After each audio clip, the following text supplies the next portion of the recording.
आचार्य प्रवर कुंद कुंद स्वामी के ग्रंथों का पारायण चल रहा, आचार्य समंत भद्र महाराज के ग्रंथों का पारायण चल रहा, आचार्य पूज्यपाद स्वामी के ग्रंथों का पारायण चल रहा। कितने न्याय के ग्रंथ, कितने व्याकरण के, कितने साहित्य, कितने सिद्धांत के ग्रंथ आज पढ़ने में आ रहे हैं। जीव कांड, कर्म कांड जैसे सटकंडागम का सार बतलाने वाले ग्रंथ, ये सब जिनवानी है और जिनवानी कल्याणी हुआ करती है। जिनेंद्र भगवान के वचनों से समृद्ध है जिनवानी।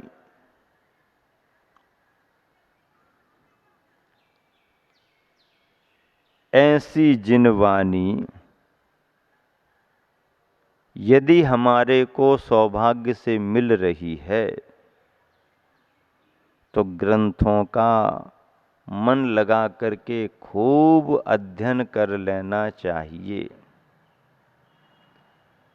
स्वाध्याय मनन चिंतन खूब कर लेना चाहिए। क्योंकि यदि ये अवसर चूक गए तो फिर दोबारा कब मिलेगा कुछ पता नहीं। जैसे मनुष्य पर्याय एक बार बीत जाए तो पुनः जल्दी नहीं मिलती है। समुद्र में चिंतामणि रत्न चला गया। आचार्य प्रवर ज्ञान सागर जी महाराज ने विद्वता के साथ साथ संयम और संलेखना के क्षेत्र में बड़ा ही आदर्श प्रस्तुत किया। विद्वता इतनी प्राप्त की कि चोटी के प्रकांड विद्वान बन गए, बड़े बड़े ग्रंथों को लिख दिया।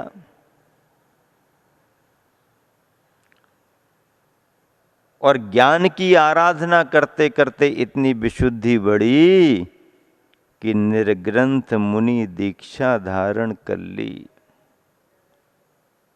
उच्च कोटि का विद्वान कोई निर्ग्रंथ मुनि बन रहा हो, उदाहरण बिरले ही हैं। ऐसे उदाहरण मिलते नहीं। और फिर केवल इतना ही नहीं कि ज्ञान सागर जी महाराज ने दीक्षा ही ली, भूरामल जी ने दीक्षा ही ली, ब्रह्मचारी भूरामल जी ने मुनि दीक्षा ही नहीं ली,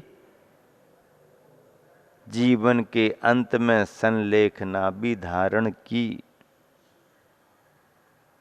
और उनकी वह संलेखना निष्प्रहता के रूप में विख्यात हुई कि ऐसा साधक जो इतना सजग, इतना निष्प्रही, बिरला ही मिलते हैं। बनारस में उन्होंने अध्ययन किया। बनारस में और भी विद्वानों ने अध्ययन किया, पर अन्य विद्वानों की अपेक्षा भूरामल जी का अध्ययन सार्थक हो गया। कैसे हो गया? क्योंकि भूरामल जी ने यह समझ लिया था कि बनारस केवल अध्ययन करने के लिए ही नहीं आए। भूरामल जी ने क्या समझ लिया कि बनारस केवल अध्ययन करने के लिए ही नहीं आए, बल्कि अध्ययन करने के बाद रस को बनाने के लिए बनारस आए। और भूरामल जी ने वही काम किया। बनारस में अध्ययन तो किया ही किया, बनारस के शब्द को पकड़ करके भाव को पाने के लिए जो अर्जित ज्ञान था उससे रस बनाना शुरू किया। बना रस, बनारस, रस बनाया। और ऐसा रस बना, ऐसा रस बना, ऐसा रस बना कि रस का सार आचार्य विद्यासागर जी के रूप में हम सभी को प्राप्त हुआ। धन्य है उनका जीवन।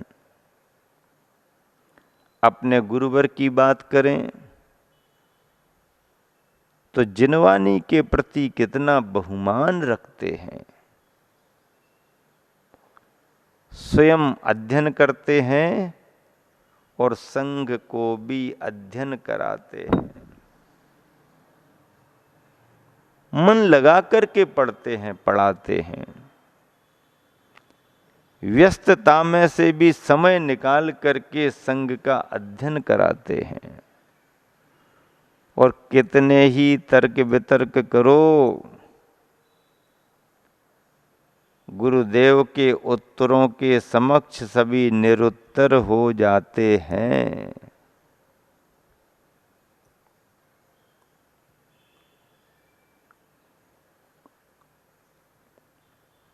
जिनवानी की बात चल रही है, जिनवानी का सार लघुता में है और इसलिए बार बार कहा जाता है कि प्रभु बनकर नहीं किंतु लघु बनकर ही प्रभु की भक्ति की जा सकती है। लघु बनकर के ही भक्ति हो सकती है। आपके अंदर लघुता का बोध न आए तो भगवान की भक्ति सार्थक कैसे होगी।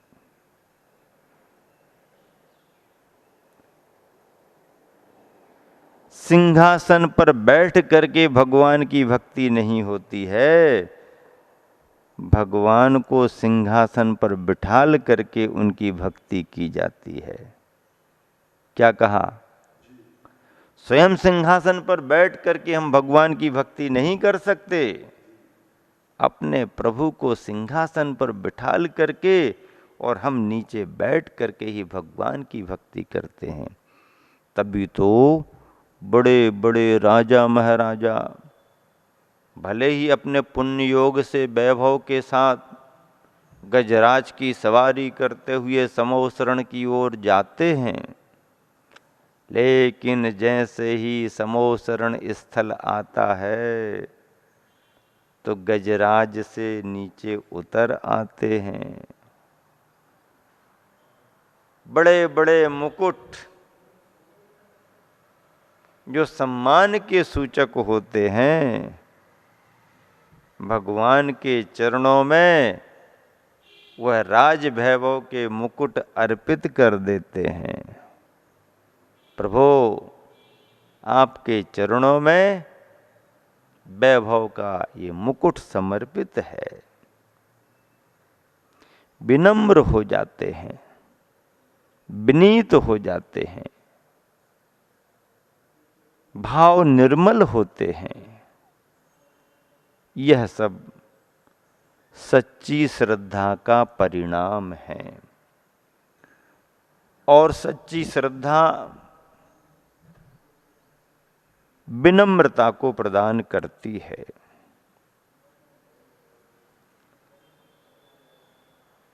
प्रभु की भक्ति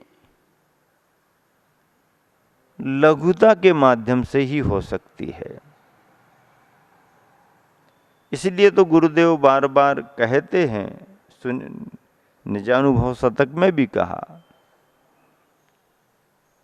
जो मानते स्वयं को सबसे बड़े हैं वे धर्म से बहुत दूर अभी खड़े हैं। ऐसे अक्खड़ लोगों के लिए धर्म नहीं मिलता है। अहंकारी को धर्म स्पर्श भी नहीं करता है। अहंकारी धर्म का मर्म नहीं समझ पाता है। लघुता, विनम्रता, लेकिन लघुता और विनम्रता में मायाचारी नहीं होना चाहिए, छल कपट नहीं होना चाहिए। ऊपर ऊपर से नम्रता, विनय और अंदर अंदर अहंकार की भावना नहीं। मन की सरलता के साथ व्यवहार में विनम्रता ही धर्म का मार्ग है। स्वरूप में सभी बराबर हैं, पर भगवान ने यदि भगवत पने को प्राप्त कर लिया है तो हम सबके बीच में उनकी श्रेष्ठता मानी जाएगी।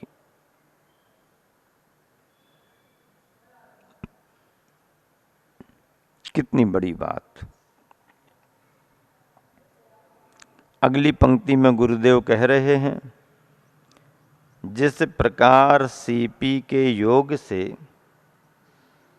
तुच्छ जलकण भी महान मुक्ताफल बन जाते हैं। सीपी के योग से तुच्छ जलकण भी महान मुक्ताफल बन जाते हैं। सामान्य सी जल की बूंदें मोती बन रही हैं, पर कब? जब सीपी का योग मिल जाए। स्वाति नक्षत्र में गिरी हुई जल की बूंद यदि सीपी के अंदर चली जाती है तो उसमें मोती बनने का योग होता है।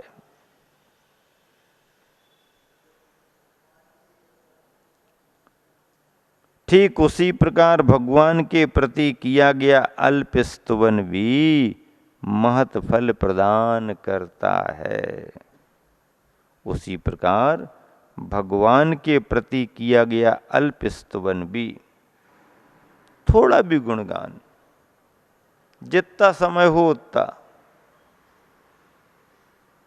एक घड़ी, आधी घड़ी, आधी में पुनियाद। अरे भैया एक घड़ी कर लो, समय नहीं है, आधी घड़ी कर लो, देखते हैं, उसमें से आधी घड़ी कर लो, विचार करते हैं, और आधी घड़ी कर लो, जमता नहीं है, तब क्या करें बताओ। एक व्यक्ति आया, महाराज आशीर्वाद में कोई मंत्र दे दो। तो दे ही रहे हैं, रोज दे रहे मंत्र तो। नहीं कोई अच्छा वाला दे दो। अच्छा ही वाला तो बता रहे हैं। कौन सा वाला दोगे मंत्र? तुम्हारे पास पहले से 10-5 तो होंगे ही होंगे।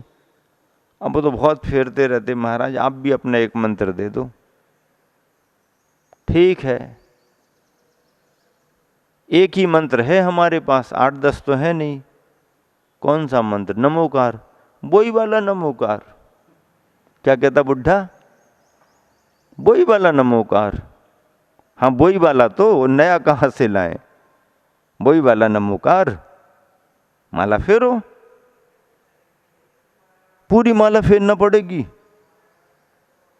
तो क्या है, माला फेरोगे तो पूरी तो फेरना पड़ेगी। 108 बार। कितनी बार फेरना चाहते? नहीं महाराज समय ज्यादा लग जाएगा। अब काम क्या है तुम्हारे लिए? काम क्या है? माला फेरो। काम तो कुछ नहीं है, लेकिन अब कैसे माला फेरें इतनी बड़ी?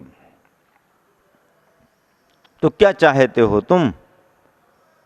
कुछ थोड़ा कम नहीं कर सकते क्या? तुमने कहा कितना कम कर दें बताओ। अब बोले आप सोच लो। तो हमने कहा चलो ठीक है, 108 बार नहीं कर पा रहे तो आधा कर लो, चंगन बार कर लेना। चंगन बार 50 से ऊपर? अरे तो उम्र भी तो तुम्हारी ज्यादा हो गई। अरे उम्र हो गई तो क्या, 50 से ऊपर चंगन बार नमोकार पढ़ना पड़ेगा, इतना समय निकालना पड़ेगा। तो उसमें क्या हुआ, दिन भर में इतना समय तो निकालना ही चाहिए। कुछ और कम कर लो, कम नहीं हो सकता, इससे भी आधा कर लो, 27 बार कर लो। 27 बार करना पड़ेगा। अरे भाई 27 बार ही तो कर दिया, और कम कर लो। अब और कितना कम करें, तुम ही बताओ कितना कर सकते हो।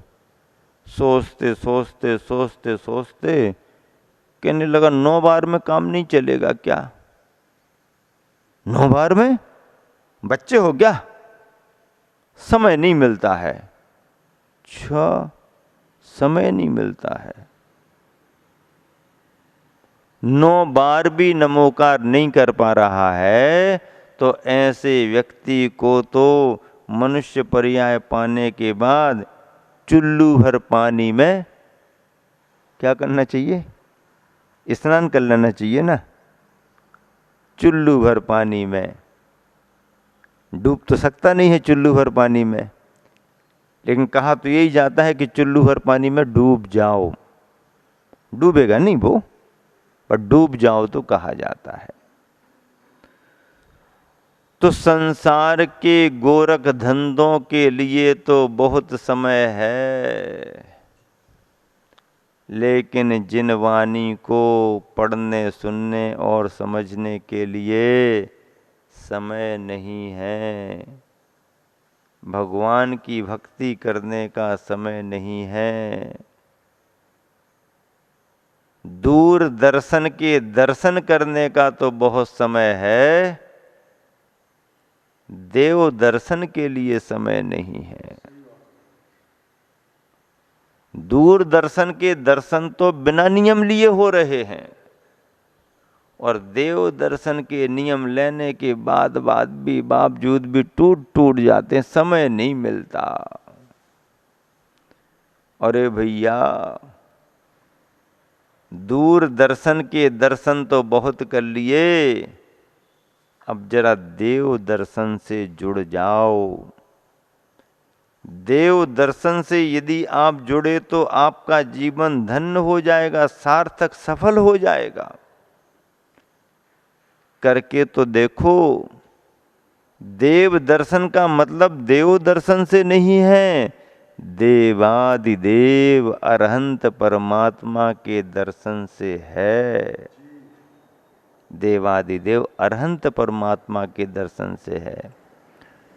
और ऐसे भगवान का दर्शन यदि सुबह शाम तुम्हारे लिए मिल रहा है, तो बस जीवन का सार प्राप्त कर रहे हो।